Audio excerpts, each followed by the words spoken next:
Traders, welcome back to my YouTube channel. कैसे हैं आप सभी? आई होप सब मज़े में होंगे। आज की जो ये वीडियो है ये फुल ऑफ लर्निंग होने वाली है आप लोगों के लिए भी। इस वीडियो में हम पिछले एक वीक का जो भी हमारा ट्रेडिंग सेशन था और अंटिल टुडे मतलब अगस्त मंथ में जो भी हमारी ट्रेडिंग हुई है अभी तक, वो सारी हम रिव्यू करने की कोशिश करेंगे। उसमें क्या हमने मिस्टेक्स करी, क्या चीज़ें हमने अच्छे से फॉलो करी, वो सारी चीज़ें हम डिस्कस करेंगे। मिस्टेक्स के बाद क्या सॉल्यूशन हम इम्प्लीमेंट करने वाले हैं अपकमिंग वीक्स के लिए, वो सब कुछ इसी वीडियो में डिस्कस करें। चलिए वीडियो में आगे बढ़ते हैं। आई होप आपको मेरी वीडियोस अच्छी लग रही होंगी। अगर लग रही है तो प्लीज़ मेरे चैनल को सब्सक्राइब कीजिए और वीडियोस को लाइक कीजिए। अगर आपका कोई भी सजेशन है मेरे ट्रेडिंग के से रिलेटेड या वीडियोस से रिलेटेड तो प्लीज़ कमेंट बॉक्स में अपने सजेशंस ज़रूर मेंशन कीजिए, सो दैट मैं वो इम्प्लीमेंट कर सकूँ और आप लोगों के लिए कुछ अच्छा कंटेंट और ला सकूँ। ठीक है। इस चैनल को स्टार्ट करने का मेरा प्राइमरी रीज़न, मैं कई वीडियोज़ में बता चुका हूँ। प्राइमरी रीज़न बेसिकली दो रीज़न हैं। नंबर वन, सेल्फ लर्निंग, जिसमें ये वीडियोस मेरे ट्रेडिंग जर्नल की तरह हैं। बेसिकली यहाँ पे मैं अपना हर एक इमोशंस, ट्रेड के बिहाइंड जो भी लॉजिक है, कहाँ पे ट्रेड लिया है, कहाँ पे एग्जिट किया, वो सारी चीज़ें मैं इन वीडियोस में कैप्चर करने की कोशिश करता हूँ, जो भी डेली बेसिस पे वीडियोस डालता हूँ। एंड देन वीकेंड पे फिर मैं उनका एनालिसिस करता हूँ। पूरे वीक की वीडियोज़ देखने के बाद क्या मैंने मिस्टेक्स करी, वो सारी चीज़ें उनको हम रिव्यू करते हैं। एंड देन फिर उसके लिए जो भी मिस्टेक्स करी होंगी उनके लिए क्या सॉल्यूशन इंप्लीमेंट कर सकते हैं, वो सब कुछ डिस्कस करते हैं। तो अभी आपको स्क्रीन पे मेरी लास्ट एक वीक की पोजीशंस दिख रही होंगी बैंक निफ्टी की। ठीक है। यहाँ पे हमने अभी तक एक लॉट के साथ ट्रेडिंग करी है। ट्रेड्स जो हमारे थे वो 5 to 6 ट्रेड्स हमारे मैक्सिमम रहते हैं डेली बेसिस पे। इस पर्टिकुलर वीक में ये डिसिप्लिन मैंने फॉलो करा है, चाहे मार्केट में मुझे जितना बड़ा मूव दिख गया हो। लेकिन मैं फिर से 6th के बाद अगर मैंने स्क्रीन क्लोज करी है तो फिर उसके बाद मैंने मार्केट में एंटर ही नहीं किया। इवन तो मैं स्क्रीन क्लोज नहीं करता, ऑनेस्टली बताऊँ तो स्क्रीन मेरी ओपन रहती है, बट मैं सीट से उठ जाता हूँ एंड देन उसके बाद देखता रहता हूँ मतलब क्या मार्केट में मूव आ रहा है। ठीक है। जो अपने कुछ स्विंग ट्रेड्स चल रहे होते हैं उनको भी देखता रहता हूँ कि किस तरह से बिहेव कर रहा है मार्केट, या जो भी अपनी पोजिशनल चीज़ें हैं, जो भी लॉन्ग टर्म इन्वेस्टमेंट्स, मैं सब कुछ देखता रहता हूँ कि किस तरह से मेरा पोर्टफोलियो मूव कर रहा है, क्या सारी चीज़ें हो रही हैं। तो वो भी मैं ड्यूरिंग द डे देखता रहता हूँ, बट मैं सीट से उठ जाता हूँ बेसिकली। इसके बाद मैं फिर कोई भी ट्रेड नहीं लेता। तो ये इस पर्टिकुलर वीक में हमने डिसिप्लिन, ये ट्रेडिंग वाला एटलीस्ट अच्छे से फॉलो किया था, जो नंबर ऑफ ट्रेड्स थे। राइट। अभी बात करते हैं पोजीशन की। तो अभी इस वीक में मेरा जो नेट पीएनएल है दैट इज़ -148.92। ये मेरा जो भी फाइनल जो सब कुछ चार्जेस टैक्सेस वगैरह कटने के बाद जो बचा है वो है ये। राइट। तो अभी हम कॉस्ट टू कॉस्ट है इस पर्टिकुलर वीक में। ठीक है। तो आगे आने वाला वीक मुझे लगता है कि एक डिसाइसिव वीक हो सकता है। ठीक है। इस पर्टिकुलर वीक में हमारा क्या रहता है, किस हिसाब से हम प्रॉफिट्स करते हैं, लॉस करते हैं, तो इस वीक से डिसीजन आने लग जाएगा कि हम बाकी मतलब मंथ के ट्रेडिंग सेशन में हम क्या करने वाले हैं। ठीक है। अभी तक आपको ये सारी चीज़ें दिख रही होंगी। इसमें इस पर्टिकुलर डे हमें एक बड़ा लॉस हुआ था, 900 प्लस का लॉस इसमें हुआ था। ठीक है। इसमें आई गेस थोड़ा छोटा लॉस था, एक बार देख लेते हैं कितने का था। इसमें हमें 526 रुपीज़ का लॉस हुआ था। तो वापस इसमें जाते हैं, अप्लाई, ओके। इसमें 526 का हुआ था। देन हमें प्रॉफिट हुआ एक 1163 रुपीज़ का, यहाँ पे प्रॉफिट हुआ। ठीक है। तो अभी तक ये वाला जो प्रॉफिट था ये लॉसेस के मुकाबले अच्छा था, मतलब जो लॉसेस थे इसके अंदर कवर हो रहे थे सारे। ठीक है। नेक्स्ट डे हम बिल्कुल कॉस्ट टू कॉस्ट निकले हैं, शायद यहाँ बहुत छोटा सा लॉस हुआ है 400 रुपीज़ का। ठीक है। एंड देन उसके बाद जो लास्ट डे हमारा था 9th का, ठीक है, उसमें हमें प्रॉफिट हुआ था 700 एंड समथिंग का आफ्टर चार्जेस, 727 का हुआ था आफ्टर चार्जेस, 653 रुपीज़ हमारे अकाउंट में आए हुए हैं यहाँ पे। ठीक है। तो ये था हमारा पीएनएल इस वीक का। ठीक है। बट पीएनएल दिखाना मेरा मोटिव नहीं है, जो मोटिव है वो मैं आपको बताता हूँ इस वीक में मैंने क्या क्या गलतियाँ करी हैं, वो सारी चीज़ें आपके सामने प्रेजेंट करने की कोशिश करता हूँ। ठीक है। जो गलतियाँ थी, सबसे पहली जो गलती जिसको मैं बताना चाहूँगा वो ये थी कि कहीं ना कहीं जो एंट्री है मेरी, राइट, जब कई बार मूव आता है मूविंग एवरेज से। ठीक है। जैसे मूविंग एवरेज से ऊपर की ओर जा रहे हैं, अब मार्केट पहले यहाँ पे घूम रहा था, अब यहाँ से एक बड़ी सी कैंडल बन गई। राइट।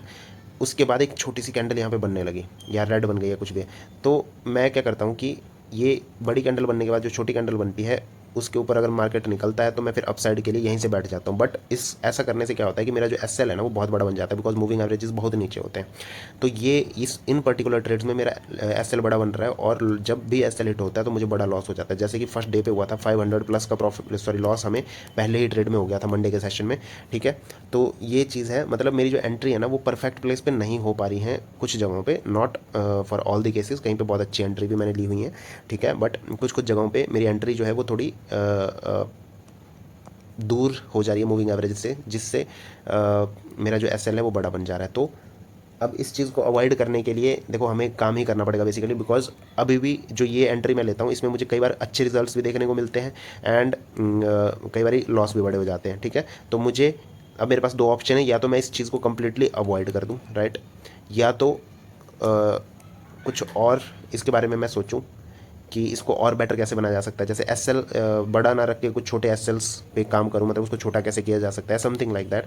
तो इस वाले पर्टिकुलर ट्रेड पे मुझे कुछ प्लान बनाना पड़ेगा। अभी वो मेरे पास ऑनेस्टली बताऊं तो प्लान है नहीं कि मुझे क्या करना है इस पर्टिकुलर ट्रेड में, बट मैं कोशिश करूँगा कि सिर्फ एक कैंडल का अगर मूव आया हुआ है तो मैं जो, और मैंने करी भी हुई है कोशिश, मतलब मंडे के बाद से मैंने कोशिश करी है उस चीज़ की, जब एक कैंडल बड़ी सी बनती है उसके बाद मैं प्रॉपर उसे मूविंग एवरेज तक आने देता हूँ, उसके बाद ही एंट्री लेता हूँ। और इस तरह से कई एंट्रीज मेरी एलिमिनेट हो भी जाती हैं। फॉर एग्जांपल मूविंग एवरेज तक आने दूँ तो कई बार अगर मार्केट को नीचे जाना होता है तो फिर वो चला ही जाता है कट करके, फिर ऊपर जाता ही नहीं है। बट मैंने ऐसा किया हुआ है और मुझे रिजल्ट्स भी अच्छे देखने को मिले हुए हैं ऐसी कंडीशंस में, ठीक है। तो फिलहाल मैं ये इंप्लीमेंट करूँगा। मैं ये नहीं बोल रहा हूँ कि ये वाली एंट्रीज मैं कंप्लीटली अवॉइड कर दूँगा, बिकॉज कई बार मोमेंटम में ना आपको एंट्री ही नहीं मिलेगी उस केस में। हम मतलब बैक टू बैक ऐसे ऐसे कैंडल बनती रहेंगी, आप एंटर ही नहीं कर पाओगे कहीं भी।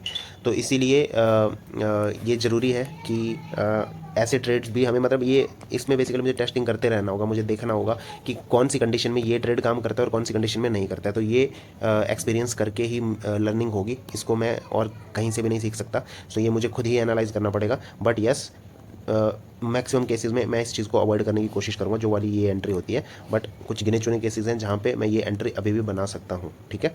तो अब जो भी आगे आने वाले ट्रेडिंग सेशन है उनमें मैं आपको बताऊंगा भी, अगर मुझे कुछ वहाँ पे दिखेगा कि ये सॉल्यूशन मुझे ज़्यादा अप्रोप्रिएट लगता है इस चीज़ के लिए, तो मैं वो आप लोगों के सामने प्रेजेंट करने की कोशिश करूँगा, ठीक है। सो ये थी मेरी सबसे पहली मिस्टेक। और आई गेस एक आधे दिन ना कोई, मतलब मैं हर एक ट्रेड की बात नहीं कर रहा, बट कुछ ट्रेड मेरे फोमो की वजह से मैंने कुछ ट्रेड लिए हुए हैं, ठीक है। और जिस वजह से क्या हुआ है कि जो मेरी एंट्री थी, फॉर एग्जांपल जैसे एकदम से मार्केट निकला, ठीक है, तो मैंने फटाफट से यहीं पे एंट्री बना दी। मैंने ना रिट्रेसमेंट का वेट किया, या जो मतलब मार्केट ऑलरेडी निकल चुका कुछ पॉइंट्स तक, तो ये फोमो के चक्कर में अब उससे क्या होता था कि मार्केट रिट्रेस होता था, मेरा एस सेलेक्ट, उसके बाद जाएगा मार्केट मेरी डायरेक्शन में, एनालिसिस सही है, लेकिन जो एंट्री है ना वो गलत प्लेस पर हो जा रही है, ठीक है। तो मुझे ये कहीं ना कहीं फर्स्ट वाली जो मिस्टेक जो मैंने आपको एक्सप्लेन करी उसी से रिलेटेड है एनी हाउ, ठीक है। तो जो इनकरेक्ट प्लेस पे मैं एंट्री बना रहा हूँ, ठीक है, वो मुझे सही करनी होगी, उसको थोड़ा करेक्ट प्लेस पे विद स्मॉल एस एल जो है वो उस एंट्री को बनाना होगा, ठीक है। तो ये है, इसी का मैं एक और एग्जांपल देता हूँ कि क्या होता है। For example 5 minute time frame में कोई भी पर्टिकुलर लेवल है, मैंने ब्रेक डाउन का वेट किया, लेट से ब्रेक डाउन हो गया, कैंडल क्लोज हो गई, ठीक है। जैसे कैंडल क्लोज हुई, ठीक है, अब मार्केट थोड़ा सा रिट्रेस करने लगा और मैंने यहाँ पे एंट्री बना ली डाउन साइड के लिए। कई बार ये चलता है, यस होता है, सही भी होता है, बट समटाइम्स ना ये यहाँ से ऊपर निकल जाता है और कैंडल इसके ऊपर, क्योंकि मार्केट में ट्रैपिंग कंप्लीटली चल रही है। ब्रेकआउट जो हो रहे हैं वो तो फेक ही हो रहे हैं, बेसिकली कई दिनों से ऐसे चल रहा है। सो कई बार ये हमें यहाँ पे ट्रैप कर लेता है, ठीक है, और यहाँ पे भी हमें लॉस हो जाता है, ठीक है। बट ये चीज़ें तो देखो ये हमेशा चलती रहेंगी मार्केट में, कभी ट्रैप होगा कभी नहीं होगा, ठीक है। बट जब हमारा सेटअप बन रहा है हमें ट्रेड लेना ही होगा। बस यहाँ पे मुझे थोड़ा सा कॉशियस होकर ट्रेड करना है। जब 5 मिनट टाइम फ्रेम जो है वो क्लोजिंग अच्छी मिल जाती है तो मुझे एक प्रॉपर रिट्रेसमेंट का वेट जरूर करना है। इस मंडे वाले सेशन की मैं जब वीडियो अपनी देख रहा था तो इसमें मैंने रियलाइज़ किया कि मार्केट खतरनाक भागा है डाउन साइड, ठीक है। बट और मैंने ट्रेड्स भी मैक्सिमम, मैंने शायद 1 या 2 ट्रेड मैंने अपसाइड के लिए ट्राई किए थे मॉर्निंग में, जब मूविंग एवरेजेस के आसपास मार्केट कंसोलिडेट हो रहा था। उसके बाद से मैंने डाउन साइड के लिए ही सारे ट्रेड लिए हुए हैं। उसके बाद भी मैं एक अच्छे लॉस के साथ यहाँ पे मैंने डे क्लोज किया है। रीज़न यही, एंट्री परफेक्ट नहीं हो पाई थी, ठीक है, रिट्रेसमेंट का मैं वेट नहीं कर पाया। तो मुझे अब नेक्स्ट वीक के लिए जो मेरा प्लान है वो ये है कि मैं प्रॉपर रिट्रेसमेंट का वेट करूँगा हर एक ट्रेड में, ठीक है। जो ट्रेड कुछ मिस हो जाएंगे अगर, तो उसको होने दूंगा मैं, उसमें मतलब अफसोस नहीं मनाऊंगा कि मिस हो गया, इसमें दोबारा एंटर कर जाता हूँ, ठीक है। तो एक चीज़ ये है कि पेशेंटली अपने सेटअप का मैं वेट करूँगा। दूसरी चीज़, इसमें से आई एम नॉट श्योर कौन से दिन वो चीज़ हुई थी, बट एक दिन एक मिस्टेक मैंने रियलाइज़ करी थी अपनी, कि मार्केट ना जब एक अच्छा मूव दे देता है अपसाइड की ओर, ठीक है, उसके बाद मार्केट आपको ट्रैप करता है यहाँ पे, मतलब वापस यहाँ पे रिट्रेसमेंट करेगा एंड देन फिर ऊपर जाने की कोशिश करेगा, बट एक्चुअल में वो जाता नहीं है समटाइम्स ऊपर, ठीक है। तो मैंने अपने लिए ये सोचा था, ये मैंने ड्यूरिंग द वीक ही सोच लिया था कि जब ऐसी कंडीशंस होती हैं, ठीक है, मार्केट में मैंने एक मूव कैप्चर करा और इस ट्रेड में मैं बना भी हुआ था, राइट, इसमें बना हुआ था, नीचे आया, फिर मैं एक और ट्रेड कैप्चर करने लग गया। तो जब मेरा एक अच्छा मूव एक ट्रेड में कैप्चर हो जाता है तो उसके बाद एटलीस्ट ना 10 to 15 मिनट्स का मैं ब्रेक ले लूँगा, ठीक है, सो दैट एटलीस्ट वहाँ पे मैं ट्रैप ना हूँ। अगर मार्केट को ऊपर जाना होगा तो मार्केट यहाँ पे कंसोलिडेट करता रहेगा काफ़ी देर, तो फिर ऊपर निकलेगा तब मैं एंटर करूँगा। बट मतलब 10 to 15 मिनट्स एक बारी मैं मार्केट को ऑब्जर्व करूँगा एक अच्छा मूव पकड़ने के बाद, किसी भी साइड चाहे मुझे मिले, अप साइड या डाउन साइड के लिए। तो सेकंड प्लान मेरा ये है नेक्स्ट वीक के लिए। तो आई थिंक वीडियो काफ़ी बड़ी हो गई है अभी तक। मैंने आपको ऑनेस्टली जो भी मैं फील करता हूँ, ठीक है, जो भी मेरी साइकोलॉजी चलती है, जो भी है, मैं आपको ऑनेस्टली सब कुछ बताता हूँ। आई एम नॉट श्योर कि आप लोगों को अच्छा लग रहा है, ये चीज़ें सही लग रही हैं नहीं लग रही हैं, ठीक है, बट मैं कोशिश करूँगा कि मैं ये चीज़ें आप लोगों के सामने अपने व्यूज़ प्रेजेंट करता रहूँ, ठीक है, कंसिस्टेंट रहने की कोशिश करूँगा 100%।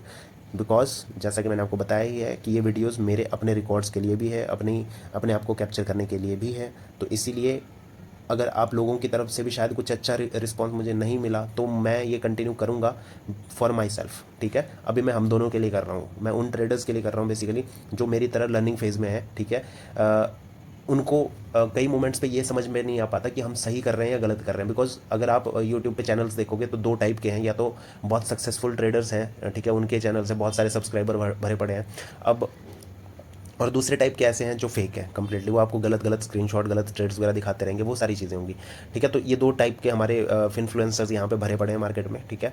बट मैं इन दोनों से हटके हूँ, ऑनेस्टली बता रहा हूँ, ठीक है ना। मैं कोई सक्सेसफुल ट्रेडर हूँ, बहुत प्रॉफिट कमाता हूँ, बिकॉज मैंने आपको पहले भी बताया था कि मेरी जर्नी अभी ऐसे ही चल रही है। किसी मंथ में प्रॉफिटेबल होता हूँ, किसी मंथ में मैं लॉस में होता हूँ। अभी कॉस्ट टू कॉस्ट चल रहा हूँ, मतलब ज़्यादा लूज़ भी नहीं करता और ज़्यादा कमाता भी नहीं हूँ, ठीक है। तो मतलब कंट्रोल में सब कुछ चल रहा है।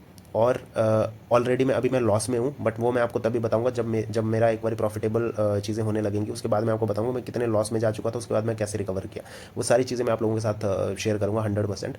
बट अभी वो राइट टाइम नहीं है, बिकॉज ऐसे ही लोग, मतलब अगर एक दिन लॉस वाला डे देख लेते हैं तो उसी पे लोग नीचे कमेंट में लिखने लग जाते हैं कि भाई लॉस हो रहा है, समथिंग लाइक दैट। बट ठीक है, लोगों को अपने जो भी उनके थॉट्स हैं वो प्रेजेंट करने की फ्रीडम है, वो कर सकते हैं, यस, कोई दिक्कत नहीं है।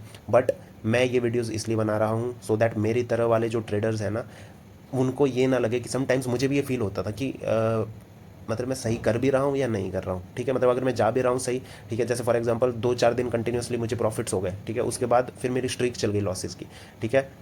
मैंने कई दिनों तक अपना डिसिप्लिन फॉलो किया, 2-3 दिन मैंने ब्रेक कर दिया, ठीक है। तो मैं अपना हर एक चीज़ आप लोगों के सामने प्रेजेंट करता हूँ सो दैट आप रिलेट कर पाओ कि भाई सिर्फ हम ही नहीं हैं जिनके साथ ये चीज़ें होती हैं, ठीक है। हर कोई इन परेशानियों को फेस करता है, ठीक है। ये हर कोई अपनी मिस्टेक्स को रिपीट करता है, ठीक है। बट मैटर यहाँ पे ये करता है कि आप अपनी मिस्टेक्स को कितना कितना कम से कम रिपीट करते हो, मतलब फ्रीक्वेंट मिस्टेक्स आपकी नहीं होनी चाहिए, सबसे इंपॉर्टेंट वही चीज़ है, ठीक है। अब जैसे कि मैं नंबर ऑफ ट्रेड्स फिक्स किए थे, तो मैंने उसके बाद एक दिन बीच में वो लिमिट क्रॉस कर दी और मुझे बहुत बड़ा लॉस हो गया था, पिछले मंथ की बात है ये, ठीक है।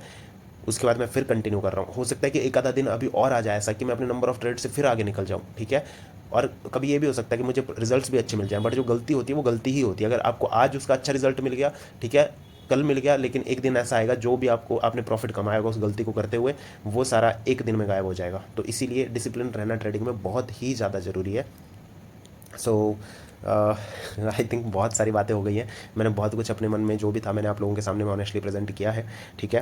एक बार फाइनली इस वीडियो को खत्म करने से पहले मैं आपको टोटल दिखा देता हूँ अभी तक 1 से लेकर 9 तक की अपनी पोजीशंस, बिकॉज अभी एक वीक की दिखाई थी। तो अगर 1 से 9 तक की हम बात करें तो यहाँ पे मैं 564 रुपीज़ के प्रॉफिट में हूँ अभी भी हम, ये बहुत छोटा सा प्रॉफिट है, बट ठीक है। अभी उसके पास है कैपिटल जो मैं यूज़ कर रहा हूँ अभी 15,000 के आसपास यूज़ कर रहा हूँ, एक लॉट के साथ ट्रेडिंग कर रहा हूँ, मतलब स्कैल्पिंग कर रहा हूँ बेसिकली। एंड देन जो मैक्सिमम नंबर ऑफ ट्रेड्स हैं दैट आर बिटवीन 5 to 6, ठीक है। तो इस तरह से मैंने आपको सब कुछ बता दिया है अभी इस वीडियो में। ये मेरी अगस्त मंथ की पोजीशन है, जुलाई का मैं आपको ऑलरेडी दिखा चुका हूँ, उसमें मुझे लॉस हुआ था, ठीक है। जून मंथ में मैंने सिर्फ 3 दिन ही इस अकाउंट में ट्रेडिंग करी थी, तो उसमें मैं प्रॉफिटेबल था, ठीक है। तो ये मेरी अभी तक की जर्नी है कोटक नियो पे जो मैं ट्रेडिंग कर रहा हूँ वो, और डेली बेसिस में हर एक वीडियो में मैं आप लोगों को ये चीज़ें शेयर कर रहा हूँ। तो इस वीडियो को यहीं पर एंड करते हैं। अगर इस वीडियो से कुछ भी सीखने को मिला होगा तो ज़रूर कमेंट बॉक्स में अपने कमेंट्स मेंशन करना, वीडियो को लाइक कर देना, मेरे चैनल को सब्सक्राइब कर देना। सो इसी के साथ जय हिंद, जय भारत, वंदे मातरम, बाय बाय।